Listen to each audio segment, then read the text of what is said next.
Hey guys, Happy New Year's, welcome to my channel, and the first ever build of this channel.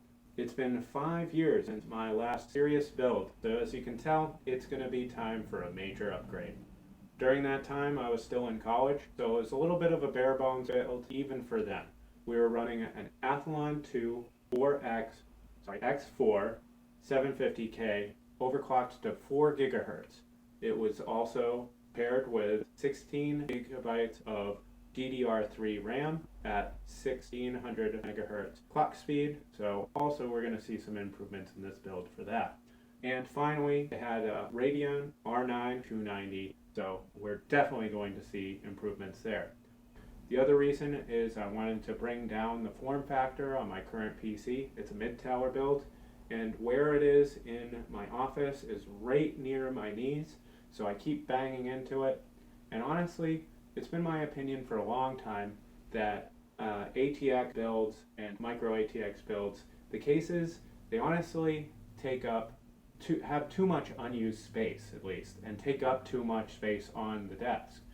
So that's why we're going with a micro ATX build for today. As I said before, it's been 5 years, so I had to do a lot of research to make sure that I was building something that was comparable to what is out there today and will last for a while.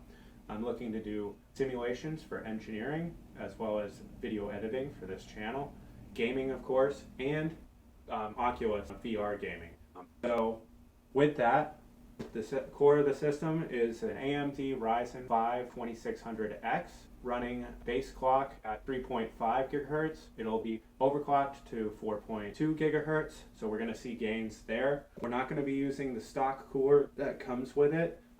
Also something to note is that this has 6 cores at 12 threads, so that's going to be an improvement there for running simulations. That's a great thing. More threads is always great for simulations. Not so much for gaming, but that's okay with me. This is socketed in an MSI B450M mortar motherboard, which features M.2 slot, which I'm really excited about because what I was running was a SSD and hard drive in the old system. And then also this supports 7.1 surround sound through either standard copper connection, which is going to be your 1/8 inch audio, or also through Toslink, which is going to be your digital optical out, which I'm also excited about because I have a few gaming headsets that can take advantage of it. And since it's near the bedroom, if my wife's sleeping and I want to be able to game, that's going to be an awesome thing there too. We're cooling the system to make sure that overclock is stable with Ragen Orcus RBW 2800 AIO. So that's going to be ease of use. It has an external pump as well as right on the center of the header there. It is a RGB lit flow control, flow monitoring piece. So it spins if the pump is working properly. And that looks really cool to me. We're also pairing that with G.Skillz Trident Z RGB RAM. It's going to be 16 gigabytes of this. Stumbling over this. But 16 gigabytes at 3200 megahertz. So we're also seeing a doubling of our clock frequencies. It will also have gains there. For our storage, we're going to be using the Crucial MX 500 gigahertz SATA M.2 storage. The reason why we're going with this instead of NVMe, I actually haven't found a reason, at least in my use, to go any faster than that. I'm sure since games have gotten a lot larger and programs have gotten a lot larger, this will soon be upgraded so I can take advantage of the turbo ability on the M.2 in this motherboard, which will increase the transfer speed over 3 times. So that's going to be an upgrade down the line. For our graphics card, we're using the EVGA XC RTX 2070. Keep wanting to say 2700 because everything I own is like 270, but this is the 2070, and there are 2 models of this out on the market right now, the XC and the XC Ultra, with the difference there being the size of the cooler. The chipset is identical between the two. The cooler will, larger cooler allows for more overclocking, but with this upgrade, the fact that it's after 5 years and the fact that I need that extra slot so I can add a better Wi-Fi card later, I opted to go with the smaller form factor XC, which only takes up 2 slots, whereas the other one takes up 3 slots. This is all going to be powered with the EVGA Supernova 650G+. This is the minimum spec, is 650 watts for the RTX power supply. If I find later on through testing that this is not quite enough to keep up with this, I do have a 750, an RM750 Corsair power supply in my old rig that still works great, so we can move that up. Finally, we're going to be using some Arctic Silver paste to make sure that this transfers heat well to our AIO, and to add a little bit of flair to our already sexy Cooler Master Masterbox Q300L. I bought this stencil so I can stencil right on the front of it the symbol that I use all over the place, which is the pineapple. You know, you always got to be prickly on the outside, but sweet on the inside. So let's get this build started. Alright, so to begin with, we're going to do what's called a box build. And basically it's a system run of all your major components without putting it into the actual system. Because nothing worse than realizing, oh man, I put everything in and something's not working. So we're gonna put that out. Basically what we're going to do here, we don't want it on the plastic because the plastic can store up electric charge, also known as static. And so what we do is we put it on this. And if you want to, you can even put it on top of your static bag. Carefully take this out. This is an anti-static bag. We're going to take our AMD processor, pop that out. I'm not going to even take out the cooler because we're just seeing if it posts. Raise the lever because you'll see it actually pinches the CPU. And you'll notice that in the corner here, there is a little arrow, and that little arrow will match up with the gold arrow on this. This is also keyed, so that way you'll see there's 1, 2, 3, 4 little bumps. So the pins are keyed, so you can't really put it in wrong. So you just want to, there we go. It'll fall flat when it's actually in place. And no pressure is needed. It just did it on its own. Now I'm going to take this lever, put it down, it's locked in place. You'll also notice on these Ryzen chips, not only is the corner gold, but there is a little divot in the corner. Make sure that your motherboard is positioned in a way that it will not block this. And actually, you know what? I'm actually going to take the time to put the hard drive in first. And hard drive, I mean SSD. As you can tell, I'm a little old. That's going to go in like that. Make sure you get the right SSD. So this one is a M key. There are 2 different key types. I'm blocking on the other type. I'll add an annotation here. But as you can see, the one that I bought here has both key types. This one is a specific, these 2 are specifically keyed for, I believe, the M type. So what we're going to do, through the magic of editing, that'll probably go away. When you put this in, it's going to want to come up like this, and there's going to be a little bit of a gap there, so that way you're not really putting too much pressure on the crucial memory. Nice, good job, crucial. Oh, it's crucial memory. Oh, crucial. All right. That's off to all you guys, all you system builders out there that I've been watching build, because you guys got that in like it was nothing. That took a little bit. All right, so now what we're gonna do kind of clean up here because, you know, we don't want a mess. So now we're going to take the graphics card, put it in there.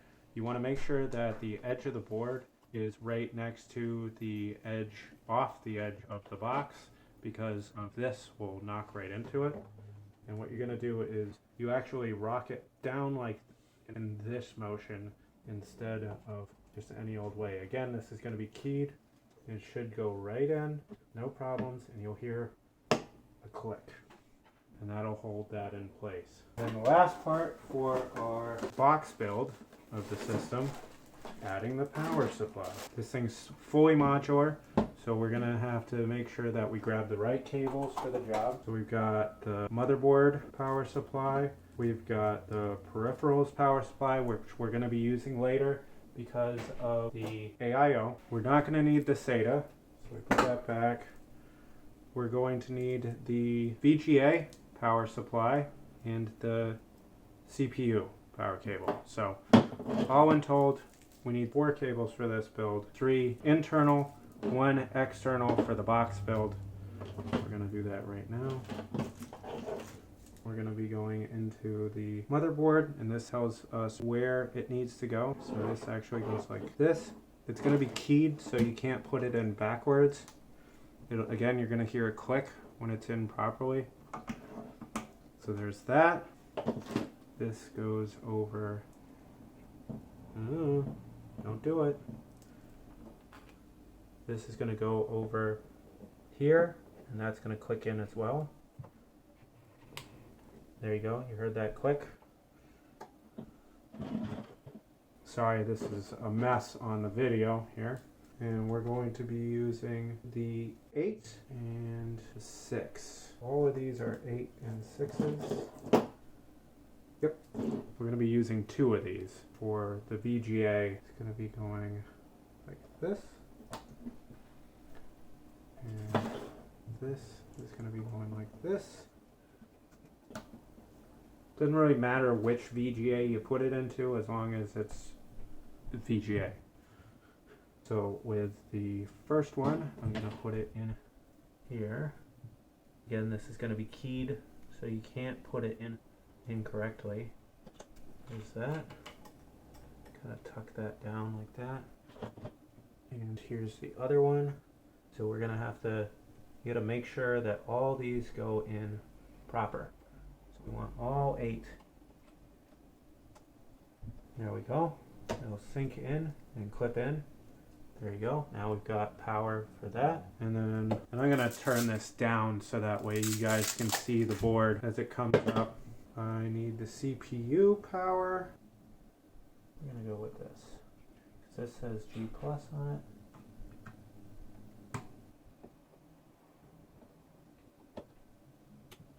And there we go. The keying, the reason why I was hesitating there is the keying's a bit different on my board than on this plug. So I just wanted to double check and make sure that these match this. And it does, so it should be fine. Now we're going to do that.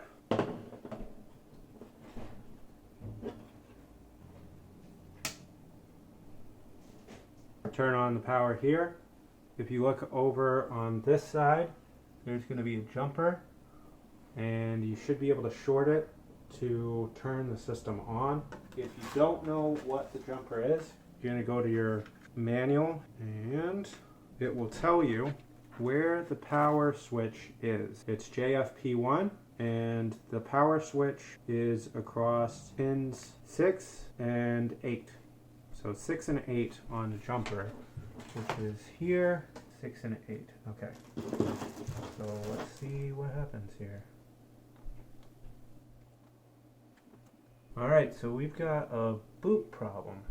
So upon further research, it shows that the boot means that it couldn't find a boot disk, which is understandable considering I have not installed anything onto this drive. So we're going to move forward with the build, start mounting everything into the case. So I'm going to break this down, and I'll have you guys join me back when I have the case in place. But now that we've got our case and we've taken off the plexiglass, set it aside to make sure that it doesn't get scratched or anything. For the mounts, you gotta follow the key. So M for any of the holes is gonna be for our micro ATX build, which is what we're doing today. If you're doing a mini ITX, you're gonna use the I. And some of these are MI, so then that means it's for both. They did include this nice handy dandy little adapter, so you can use a regular Phillips head to drive these mounts, which is nice. I will be using that.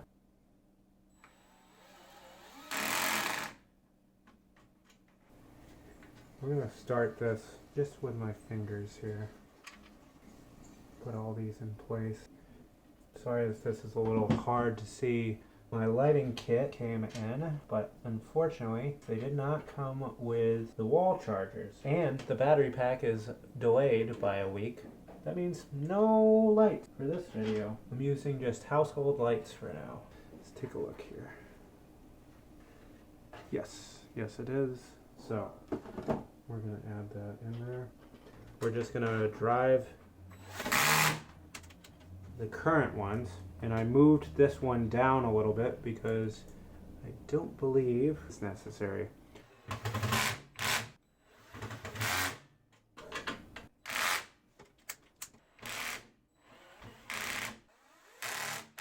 So now we're going to take our motherboard and pop it down in there. Oh, almost did a common foul. You got to put in the I/O shield. Pop that in there. Make sure that you're lining it up properly. There we go. Now that's popped in place. So now we're going to take this out of the way, and we're going to remove this header here.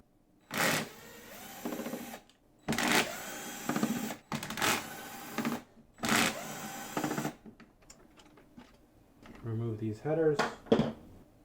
That comes right off. So as you can see, that goes like that. Mount it to the motherboard, pushing the long ones through.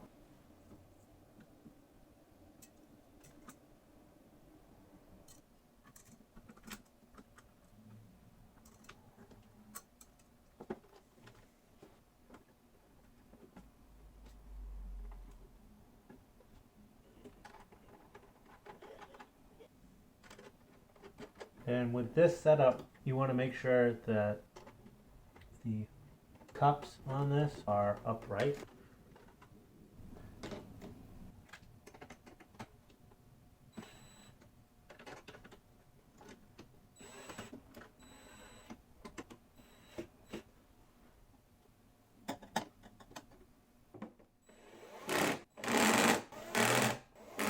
Now that we have this in place, I'm going to allow for our pump to be mounted no matter what direction. Put it down in here. Lining up the I/O pins. Make sure we remove the panels before we get in there. Can you tell it's been my first build for a while? Nah, you can't tell, can you? Nah, it looks like he's a seasoned pro, not making any mistakes. And later on I can open that up for the addition of another I/O. I'm sorry, PCIe. Not such a high torque setting. I kind of like to go across the board to make sure I've got everything lined up properly. And now we just fill in the gaps.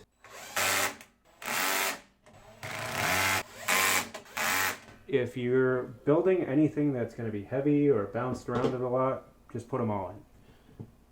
It doesn't take too long to put them all in either, so you might as well just do it. Connect your fan headers here.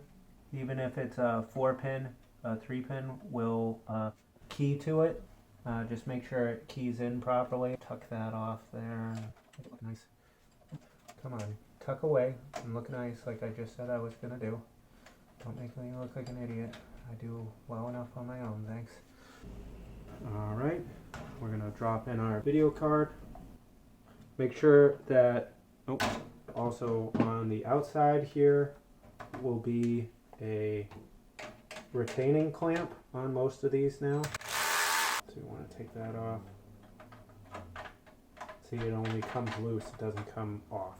just like before, we're gonna take this, we're gonna very gently make sure we're not hitting the motherboard. These things are a beast, man. How the hell are you supposed to get this thing in here? Ah, there it goes. Now it comes off. You want to line up the PCIe slot. You hear that click? That's nice. We're going to put this back. Take the time to clamp it directly in place.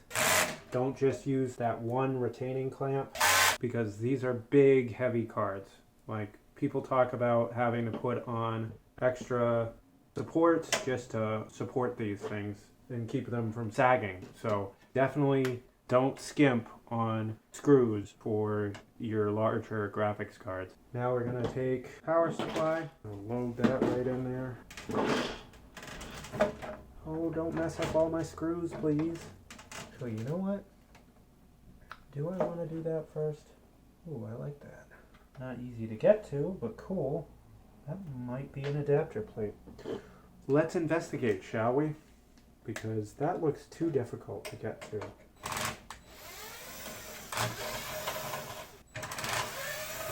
It is an adapter plate. Oh, you.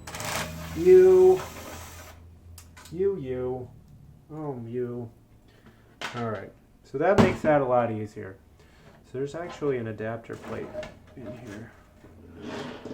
See, this is the first time building with this case, and I did not realize that this adapter plate fits right on there, which is nice. Of course, that's easier if you take all the power cords that you put in out. Remind me, I put them underneath the table, those power cords. I'm actually going to try to shift this as far to the right on the bracket, or I guess if you're looking from the front, as far to the left on the bracket as possible to give myself more room for these extra cables. Oh, and it looks like they also have two nice little kind of hidden away holes. So if you want to throw out some extra cables or anything like that, you can. All right, and there we go. So now we get to the fun part. Well, I guess you could say the fun part is making it all work, but I would say it actually has to do with running the wires. The question is, do I want my AIO to be on the top? No, I don't have room on the top. So that answers that question. That answers that question. Can't put it on top because then I'll take out my G.Skillz. So it's going to be on the front. I know I want it that way, so that takes care of that problem. Now, if you can't see that, with the way the I/O panel is, I think I'm going to have to move it up top here, or want to move it up to the top, because I've got all these cables here. I don't really want to have to shove them all the way to the top or to the bottom, just to make room for this. We're going to take this out for now.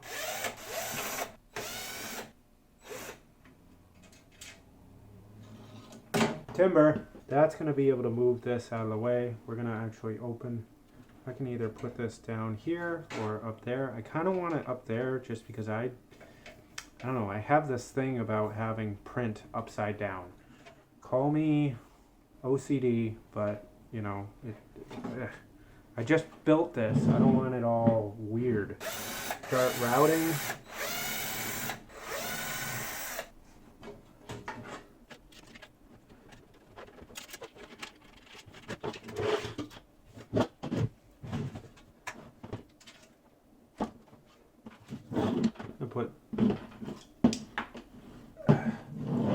Oh, come on, work with me. Be nice to the camera. So we're gonna put these down like this, and that way I have both of them going to the back, which will be nice, and then this will be coming down. If needed, we can kind of come down with it. Yeah, that's the way we want to do this. So.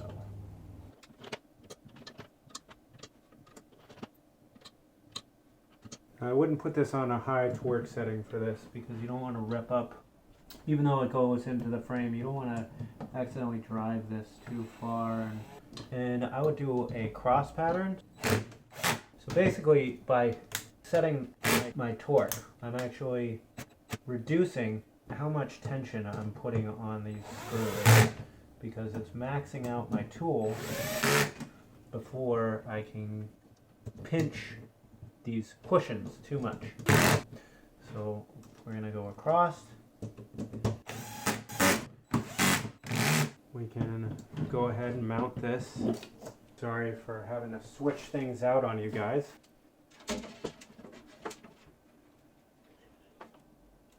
I'm going to do myself a favor and undo the leads for the RGB LEDs first, so that way I can make sure, get these a little loose, start tucking them in. That way. Oh boy, I may have done this out of order. Let's see. Yes. That was close. Got such a beast of a card in here. Almost couldn't get the cooler by it. Put that out back there. I'm gonna tilt this up. Make sure I can grab on. 1, 2, 3, 4. Okay. Making sure not to pinch the cables. We're gonna go back here. Man, if I can't overclock with this system, I'm doing something wrong. Because that is insanely big. And we should see some mounting holes here. Let's line it up first, shall we? Alright, there's one. There's something weird going on here. 2 of these holes are lining up, and 2 of them aren't. So interestingly enough, on this, what I was just complaining about a little bit is that it seems like when you put a 280 mil, and let me double check this. Oh, they have them spaced apart for the rad. It's not lining up properly, which is ticking me off. Because, you know, you buy something nice, you just want it to be nice. I don't know who I should blame here. No, we're just going to go off the top. I want it to hang from there. And the bottom has nothing. That's awesome.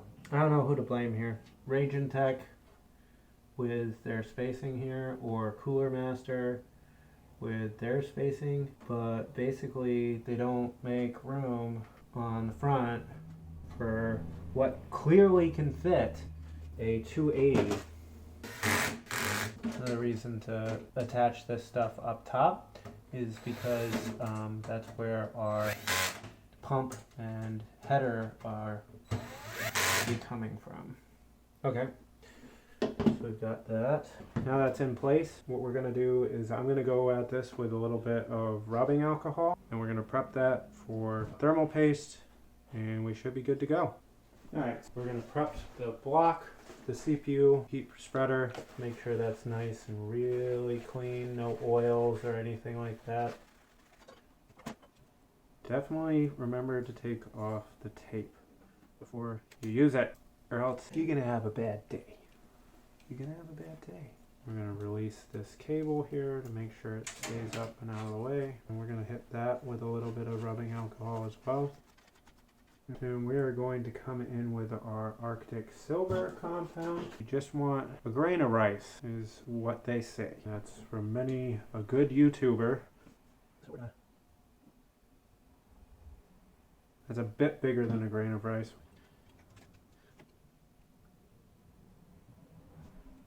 And of course I put myself in a bad position here. Can't get to what I need. I'm not going to even torque down on it. I'm just going to set it. There we go. I might have to go back in and redo this afterwards because I've been... Really? Okay. Come on. Come out here. Come and play.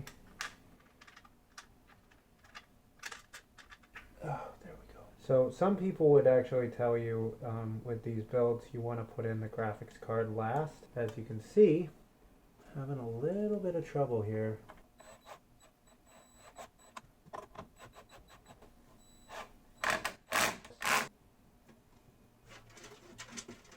Yeah, from here we're going to be routing our power cables. Alright, what can I fit under? Nope, we're going to just put them through here. Alright. Again, apologies on the lighting here.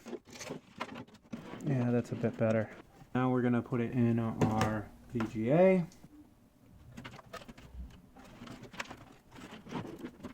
Now the 2 VGAs.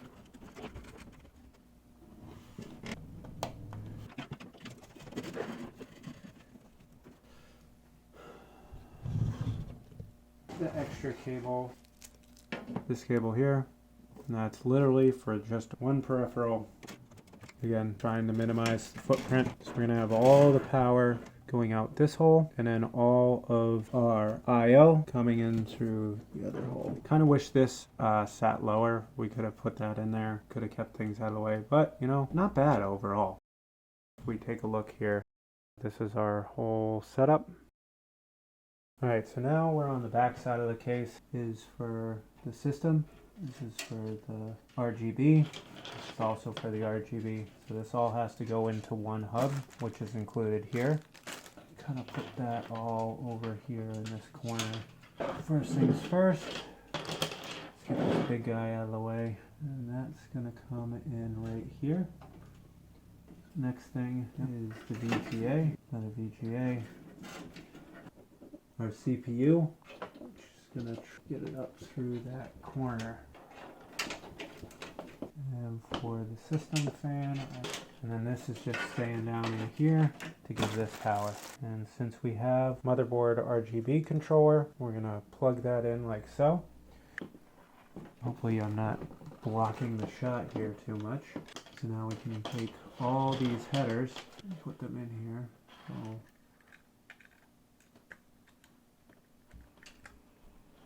2, 3. That's going to go about there. We want to get down to the RGB header, so I'm going to sneak it out the bottom here. And then these are fans. Right there is system fan 2, CPU fan 1. So we want our pump off of this. Put that like that. Sorry for my hairy hands here. So our system fan 3 header is right here. And there's a little peek out just above where we need to be. There we go. Awesome. We've got our system power that's got to come in. Yep, hear that click?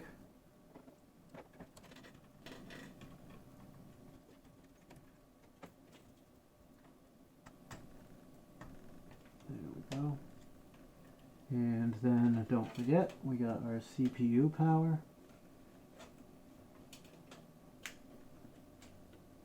So now we've got all our power routed. Tuck that away from the fan because right now it's almost hitting. Put back in our I/O. Again, I have this on one of the lowest settings I can put this. And we're going to take all these cables, tuck them away. The funny thing is, they go out of their way on the motherboard to make sure that all the audio is nice and it's kept away from the other audio components. But then we route all these excess cables and the audio goes right by PWM control for the fans. And I know that's not huge. It's not as big as like some of the high frequency 12 volt stuff, but it's still something. So I don't know, it kind of defeats the purpose, you know. This is a bit ridiculous. So here's our jumper cable coming, and I thought I had to go this way, but I just have to go down here, and look at how tight that is. The jumper is literally right there. So I don't know if that's dumb luck on their part, or is this going to be the same thing? So, update to my review of this case is the I/O sucks. They assumed that you were going to take everything and go right. So the HD audio, that has plenty of space here. But my USB 3 header, here's the USB 3 header. I can't make that. I couldn't even. Let's try another route, shall we? That is so annoying. What were they thinking? I am literally pulling on this USB. I feel like, oh, I'm getting so close. So let's take this back out. Excuse me one moment. Just to update you, I've had to reroute this 3 times, 4 times actually. So now we're coming down here into this spot to give us enough slack to be able to make that bend. And then just to make sure, I had it in here before, I'm actually bringing it out and around to give a little bit more slack. I bent one of the freaking pins. Fortunately, it wasn't a bad bend, so I was able to fix it. Are you kidding me? Give me another like 3 inches. I can tuck the excess in the back. So we're able to make it work, but that is extremely disappointing. Our handy dandy guide here.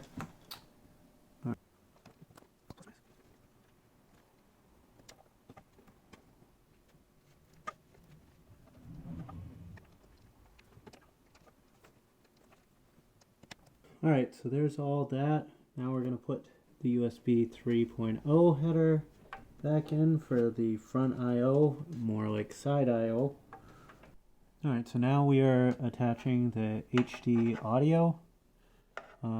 At first I was a little confused at how this was connected in, but then I noticed that there's 1 pin missing on the front of this, and there's 1 pin missing on the front of that. So we just are going to flip this right around. If I can get my fingers in there. Yet again, another reason to put in your graphics card last. RGB header. There's all of it. So now that we've put our system together to the extent that we have already, I'm going to take the time to plug this in and power it on just to make sure everything's in working order. We don't want to button everything up and then find out, oops, we forgot to attach something, or oops, one of the parts is dead and now we've got to take everything back out because it's the motherboard. So it's better to do that now versus later when you have everything nice and neat and the way you want it, and it's much more of a hassle to go back through, because not only do you have to undo it, you have to go back in and redo it all over again. I'm going to be back with you in just a minute once I have the system set up onto my TV so I can show what it's outputting for video as well. Alright, so now we have our system connected. I have a keyboard down here. This is connected into the TV. We're going to give it a good go. Turn on the power there. And then on the front here.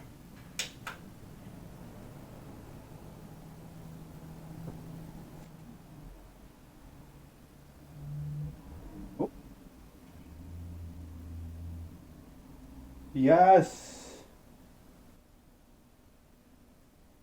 Alright, good. So what we're going to do is F1. There we go. So right now we're running at our core clock speed, 2133 megahertz for the RAM, which we're going to actually overclock. Let's take a look here, because I have not been able to see this work yet either.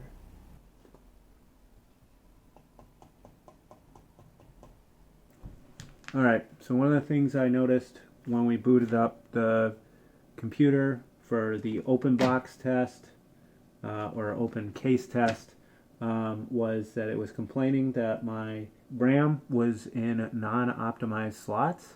So what it was suggesting is I take this first one and move it down to the 3rd slot. One of the ways you want to make sure that your system is completely off is first unplug it. If you're not going to want to do that, at least switch off the PSU in the back. Now we're going to boot the system again, see what happens. There we go. We've fixed our problem. So what I'm actually going to do is also insert my SSD for my old computer. That way we can move over my old save games and all that. Alright, so now what we're going to do, we're going to go in and button this all up. So I'm going to actually use some of my little EVGA cable management. This is going to help pull this away from the fan shroud.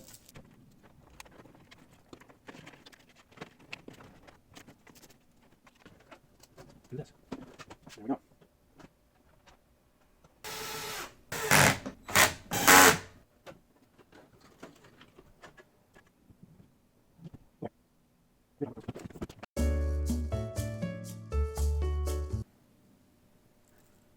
I found them. They were in a foam insert that I was like, oh yeah, if I put it in here, I definitely won't lose it then. I'm gonna hand set these for now.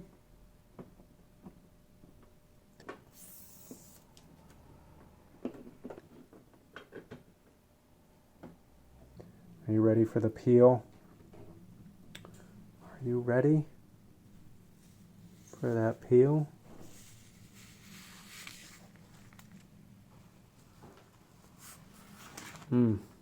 Always such a good thing. Alright, so as we can see, after a bit of tweaks, I was finally able to set up the overclocking just the way I wanted it, with it running at 4.2 gigahertz, which is the max rated boost, and then the DDR speed I achieved using the A-XMP boost profile 2, which is automatically loaded into the BIOS, so all you have to do is turn that on, and that got me up to the rated 32 megahertz frequency for the RAM.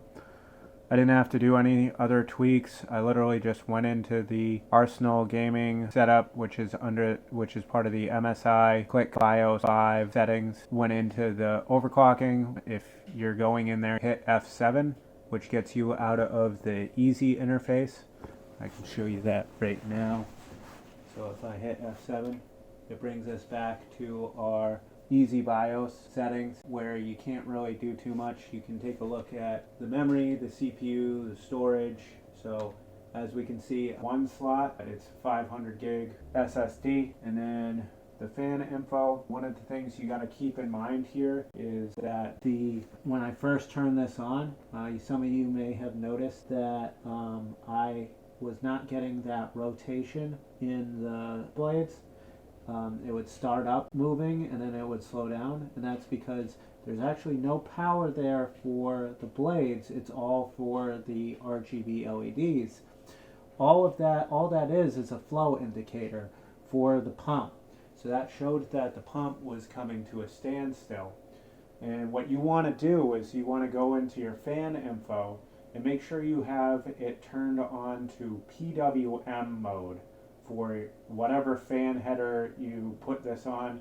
I always put my pumps on the CPU fan just to make sure that it's always the priority. Click there. Alright, so what I'm talking about is when I went in here, it was set to auto. So that meant that when it was low volting, it was actually causing that spinner to stop because the pump was not going. You need to go up here and select PWM on your MSI motherboards.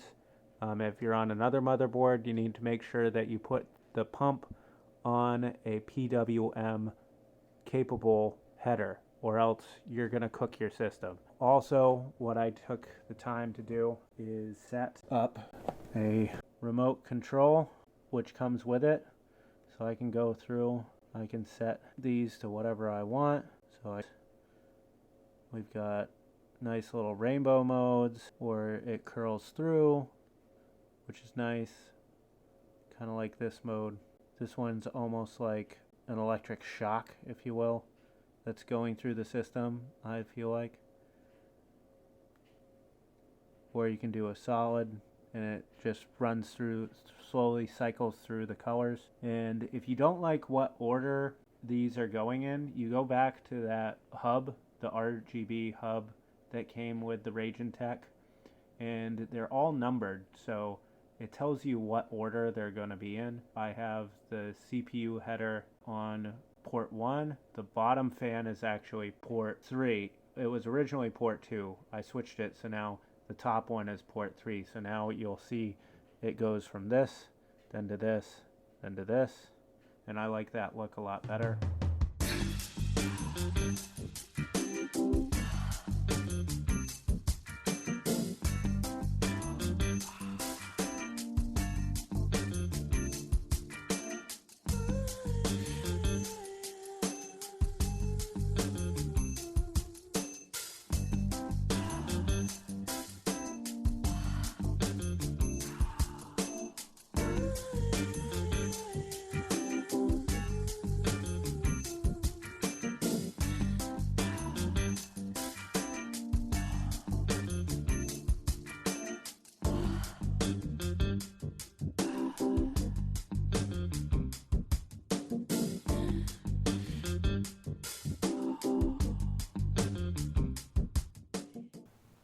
Alright guys, you just got done seeing the finished build with that sweet B-roll footage. We went from component selection, box build, and installation into the case, along with BIOS settings to get the most out of your components with overclocking. Unfortunately, due to the length of this video, I wasn't able to give you all the footage that I shot originally for this. So I'm going to be making a few follow-on videos to cover what we did today. Those will be side-by-side comparison between the old system and the new system through benchmarking, along with how I customized the case with the stenciling work and the RGB controls in software. If you liked what you saw today, hit that like button, subscribe so you can keep up with new content as we come out with it. If you happen to have any suggestions, feel free to go down in the comments below and leave us some love. If you also want to keep up with the channel, you can follow us through Facebook, Twitter, and Instagram, all under Reengineer Tech. And soon we're going to have a website, reengineertech.com. I'm going to have links down below for the components that we used today in the description. And as usual, always keep building.